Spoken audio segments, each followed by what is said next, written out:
नमस्कार, इस भारत में आपका स्वागत है। मैं हूं संतोष पांडे और आज हम स्वदेशी जागरण मंच द्वारा आयोजित स्वदेशी मेले में एक ऐसे व्यक्तित्व से आपको मिला रहे हैं जिस व्यक्तित्व ने भारतीय संस्कृति को, भारतीय संस्कृति और इसकी विभिन्न विधाओं को, खास करके उत्तर प्रदेश की नौटंकी जो कि उत्तर प्रदेश की नाट्य विधा है, उसको उस मुकाम तक पहुंचा दिया है, उस बुलंदी तक पहुंचा दिया है जिसके लिए पूरा भारत इनके गुणगान गाता है, इनको इनकी प्रशंसा करता है। वो हमारे बीच में मौजूद हैं अमित दीक्षित जी।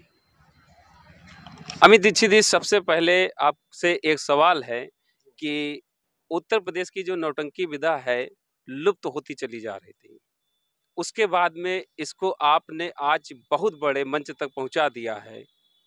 खास करके आपने इस पर भगवान श्री राम का जो चरित्र चित्रण किया है वो बहुत ही अनोखा और अनुपम है। तो इसके बारे में आप क्या कहना चाहेंगे? पहले मैं 2 लाइनें बोलना चाहता हूँ कि सीढ़ियाँ उन्हें मुबारक जिन्हें छत तक जाना है। सीढ़ियाँ उन्हें मुबारक जिन्हें छत तक जाना है और जिन्हें आसमां तक जाना है, उन्हें रास्ता खुद बनाना है। और ये रास्ते जो ये सफ़र था, बहुत कठिन था। मैंने देखा हमारे यूपी का फ़ोक, लोकनाट्य, नौटंकी बिखर रहा था। मैं नहीं कहता कि मैंने ही बहुत कुछ करा है, लेकिन हाँ, एक छोटा-सा प्रयास भर ज़रूर है मेरा कि मैंने देखा इतनी हमारा यूपी का फ़ोक जिस पर इतना काम किया जा सकता है, और हमारे पुरातन लोगों ने काम भी किया है इस पे। ऐसा नहीं कह रहा हूँ कि मैं ही काम कर रहा हूँ, लेकिन वो धीरे-धीरे करके कमर्शियलाइज़ हो गई, और उसमें कमर्शियलाइज़ इतनी ज़्यादा हो गई कि उसमें फूहड़ता, गंदगी, सब चीज़ें आ गईं, और इस हद तक आ गईं कि हमारे घरों में लोगों ने कहना शुरू कर दिया कि नौटंकी देखने मत जाना। अरे क्या कर रहे हो? नौटंकी देखोगे तुम? नाक कटा दोगे क्या परिवार की? तो ये एक चुभता था मन में। इतनी प्यारी विधा, इतनी पवित्र विधा, जिसको हम लोग सजा-संवार कर कहाँ से कहाँ पहुँचा सकते थे, लेकिन नहीं, हम लोगों ने अपने क्षणिक सुख के लिए, क्षणिक धन लोलुपता में आकर हमने इसको अपनी राह से भटके। तो मेरा ये प्रयास रहा कि हम अपने लोक नाट्य, क्योंकि समाज के प्रति हमारा कर्तव्य भी है। नाट्य, ये सब चीज़ें तो मैं करता ही रहा कि नाटक किया, ये सब कार्य किए, लेकिन नौटंकी से मुझे इसलिए इतना प्यार आया क्योंकि ये नौटंकी बहुत प्यारी विधा है। क्योंकि मुझे संगीत से बड़ा लगाव है शुरू से। मैं बचपन में रामलीलाओं से मैंने स्टार्ट किया और सब काम करता चला आया, तो मुझे लगा कि नहीं, इस ओर ध्यान देना चाहिए हमें। तो हमारे अग्रज हमारे गुरुजी डॉक्टर उर्मिल कुमार थपलियाल जी ने इस पे कार्य किया था। तो उनसे मैंने काफ़ी कुछ सीखा, लेकिन मैंने उनसे अलग हटकर काम करा कि नौटंकी खाली वहाँ तक ही नहीं सीमित रहे। उनका आशीर्वाद लिया और मैंने उसमें विभिन्न प्रयोग किए। प्रयोग से मतलब क्या प्रयोग करें? मतलब अगर अंगूठी जो है उँगली में पहनी जाएगी तो घुटने में तो नहीं पहन सकते। प्रयोग का भी एक दायरा होता है, प्रयोग का एक मापदंड होता है। तो मैंने उसमें जो प्रयोग करना स्टार्ट किया, मैंने यहाँ से स्टार्ट किया कि नौटंकी की शास्त्रीयता को हम निकालें। कैसे उसकी गीतों की खूबसूरती को बाहर लाएँ। इसी के लिए 2 लाइन मैंने लिखी कि गा के बोल दूँ 2 लाइनें? माटी की खुशबू है लोक संगीत में, माटी की खुशबू है लोक संगीत में, है जड़ों में गड़ी शास्त्रीयता बड़ी। देखिए सुनिए तो ये नया है चलन, देखिए सुनिए तो ये नया है चलन, तबले नक्कारे का है अनोखा मिलन, तबले नक्कारे का है अनोखा मिलन। ये जो तबले नक्कारे का अनोखा मिलन का क्या इसमें है कि माटी की खुशबू है लोक संगीत में, कि लोक संगीत में हमारे लोक नाट्य में नौटंकी हो, जात्रा हो, या जितनी भी विधाएं लोक अलग अलग प्रदेशों की अलग अलग हैं, मांझ है, सब चीजें, तो उस लोक विधा को मैंने शास्त्रीय, हमारा कथक है, तो मैंने कथक को और नौटंकी को मर्ज किया। मैंने कहा एक प्रयोग किया जाए, एक खूबसूरत प्रयोग।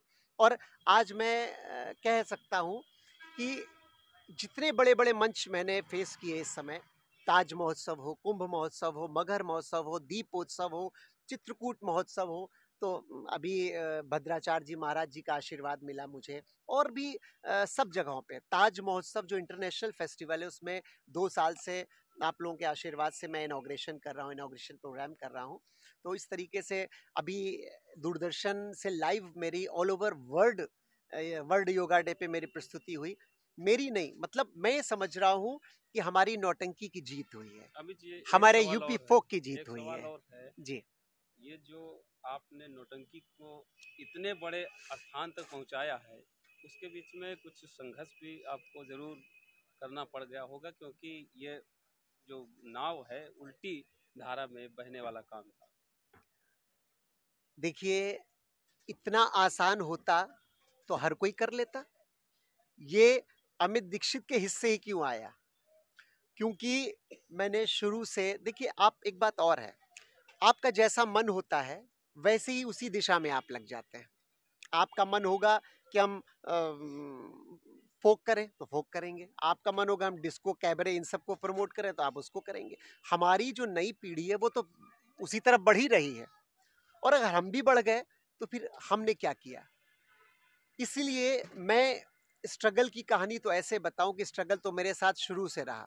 मैंने जब रामलीलाओं में स्टार्ट किया काम करना, और वहीं से नींव पड़ी हमारी। मैंने गली मोहल्लों से अपने प्रोग्राम करना शुरू किया। उस समय सारे कहा करते थे अलग अलग लोग कि अरे लड़का, आपका लड़का बेकार निकल गया, अरे नचैया गवैया होगा, पता नहीं कहाँ का नाचा कूदा करता। वो देखा था वहाँ वहाँ पे उनके घर में, वो छत पे वहाँ प्रोग्राम, वहाँ नाच रहा है, पता नहीं क्या कर रहा है। लेकिन यही जो धीरे धीरे धीरे धीरे धीरे जो हमारा संघर्ष रहा, वो प्रभु का आशीर्वाद है। और मेरी माँ मेरी सबसे बड़ी प्रेरणा स्रोत है। मेरी माँ ने मेरा सपोर्ट किया। बाकी हर तरफ से मुझे निराशा मिली, लेकिन चूंकि माँ का आंचल, वो जाहिर सी बात है, अगर माँ का आंचल आपके सर पे है और उनका आशीर्वाद है तो कोई कुछ बिगाड़ नहीं सकता। तो मैं उनको, मेरी माँ को मैं इसका बहुत बड़ा श्रेय देना चाहूँगा। और संघर्ष तो आप जानते ही हैं, कोई भी अच्छा काम करेंगे, आप घर से बाहर निकलेंगे, कुछ भी जरा सा अच्छा सोचेंगे तो संघर्ष तो है ही है। आगे के क्या प्लान है? नौटंकी के अतिरिक्त और भी आप संस्कृति पर विभिन्न प्रकार के कार्य कर रहे हैं। मैं बहुत ज्यादा भटकना नहीं चाहता। जब एक जीवंतता में नौटंकी को देने के लिए मैंने संघर्ष करा है, तो मैं चाहता हूँ उसको फिर इंटरनेशनल लेवल पे किया जाए। और आप लोगों के आशीर्वाद से कुछ बड़े प्रोजेक्ट हमारे फॉरेन के लिए भी हैं, जो आईसीसीआर से और जगहों से, कल्चरल से, और भी हमारे पर्सनल जो लोग जुड़े हैं सब जगह से, उन लोगों ने ऑफर दिया। तो कई विदेशी आप लोगों को खुशखबरी और भी बड़ी दूंगा मैं। और अब मैं, चूंकि डिफरेंट करने का शौक है, तो मैंने पहली मैं फिल्म बनाने जा रहा हूँ भोजपुरी। आप ही लोगों के सानिध्य, आप लोगों के साथ से है। और पहली भोजपुरी ऐसी भोजपुरी होगी वो, कि मैं जैसे नौटंकी में मैंने गंदगी साफ करने की कोशिश की है, वैसे भोजपुरी की भी गंदगी मैं साफ करूंगा। ये दिखाऊंगा कि भोजपुरी हो या कुछ हो, समाज में जो भी गंदगी है, एक एक करके सबको अपने उठा के पैंट समेट के आगे बढ़ना होगा, उस कीचड़ में कूदना होगा। वरना हमें कोई अधिकार नहीं है ये कहने का बहुत गंदगी है। आपने क्या किया? उसी गंदगी में आप भी शामिल हो गए। मतलब सब नाचने लगे, आप भी नाचने लग गए गंदगी से। तो आप क्या अलग कर रहे हैं? आपका समाज में क्या कंट्रीब्यूशन है? ये कंट्रीब्यूशन हमें तय करना होगा। हमें इसका मूल्यांकन करना होगा कि हम कहाँ हैं, क्या करना चाहते हैं। ये हम लोगों को आपस में इन चीज़ों पे कार्य करना चाहिए। और अब मैं आप लोगों से वादा करता हूं कि अमित दीक्षित का जो भी कार्य आप लोगों को दिखेगा, तो उसमें गंदगी नहीं होगी। क्यों नहीं होगी? क्योंकि हमें पता है कल को हमारे बच्चे भी इसमें शामिल होंगे, उनको भी आगे हम आगे बढ़ाएंगे। अपनी संस्कृति की जो हम जड़ें मजबूत कर रहे हैं, यूं ही नहीं कर रहे हैं। हम चाहते हैं पूरा समाज, मतलब कहा जाता है ना कि पद चिन्ह बनाने की बात है, तो पद चिन्ह आप ऐसे बनाएं कि आपको लोग गालियां ना दें, लोग कहें कि वाकई जो है, जो कार्य इन्होंने किया वो कार्य की छाप अमिट है। अमित जी, एक और खास बात, बहुत सारे युवा हैं जो आज पाश्चात्य सभ्यता के समंदर में गोते लगा रहे हैं। तो चूंकि आप संस्कृति के संवर्धक भी हैं और उसको लगातार सँजोने का काम करते हैं, तो उन युवाओं के लिए क्या संदेश देना चाहेंगे? युवाओं के लिए तो मैं बताऊं, जितने भी मेरे युवा साथी हैं, आज बड़े बोल ना निकलें। लखनऊ में कम से कम, यूपी भी कह सकते हैं, मैंने बाहर बहुत काम किया है, मुंबई भी, कलकत्ता भी, बिहार भी, राजस्थान भी, बिट्स पिलानी बिरला कॉलेज भी अभी मैं ट्रेनिंग देने गया था। तो मैं ये दावे के साथ कह सकता हूँ, हमारे नई पीढ़ी सुन रही होगी, सबसे ज़्यादा लखनऊ में नए बच्चों को प्रमोट करने का श्रेय मुझे थोड़ा बहुत जाता है, और इसके गवाह मेरे नए बच्चे हैं। मैं कभी भी पुराने लोगों को लेके काम नहीं करता। क्यों नहीं करता? हम नई पीढ़ी में नींव कैसे डालेंगे? कैसे हमारी पीढ़ी बढ़ेगी? अगर हम उन्हीं को चर्चित चेहरों को लेते रहेंगे तो आपका क्या कंट्रीब्यूशन है? वो कहेंगे भाई ये तो मेहर हमें लेके किया इसलिए हिट हो गया, वरना ये हमारे बिना थोड़ी कर सकते थे। मैं इसीलिए उन बच्चों को उठाता हूँ जो बच्चे करना चाहते हैं। मैं बच्चों से ये नहीं करता, मैं देखता हूँ, क्योंकि मैं भी उस प्रोसेस से निकला हूँ, कि जाओ पहले चाय ले आओ, 6 महीने चाय पिलाओ पहले, उसके बाद सेवा करो, गुरु के पैर दबाओ, ये करो। मैंने सीधे सीधे बच्चों को मार्ग दिखाया है कि बच्चों, हम भटके तुम ना भटको। इसीलिए हम चाहते हैं कि हम और हमारी संस्था सत्य समर्पण एक प्लेटफॉर्म बने जो नई पीढ़ी को आगे प्रमोट करे, उनका संवर्धन करे, उनका पोषण करे और उनको आगे बढ़ाए। उसको ये पता होना चाहिए कि संघर्ष क्या होता है। इसलिए मैं उन बच्चों के साथ कलेजे से कलेजा लगाकर मेहनत करता हूँ। मैं उन लोगों की अंतड़ियाँ निकाल लेता हूँ मेहनत करा के, और अपनी खुद की अंतड़ियाँ भी निकालता हूँ। सबसे पहले गांधी जी ने कहा था ना कि पहले खुद चलिए तब चलाइए। तो ये बच्चे जो नए हैं हमारे, ये जानते हैं कि मैं कितनी मेहनत करता हूँ। पहले खुद कूदता हूँ, खुद लगता हूँ, उसके बाद कहता हूँ बेटा ये करो। इसीलिए वो बच्चे कहते हैं कि जो है सर आप तो थकते नहीं है, और हम लोग बहुत थक जाते हैं। तो इसलिए हम नई पीढ़ी के लिए सिर्फ यही कहना चाहेंगे कि आप लोग खूब अच्छे से काम करिए, कि माना मैदाने जंग में महारथी बड़े से बड़े होंगे।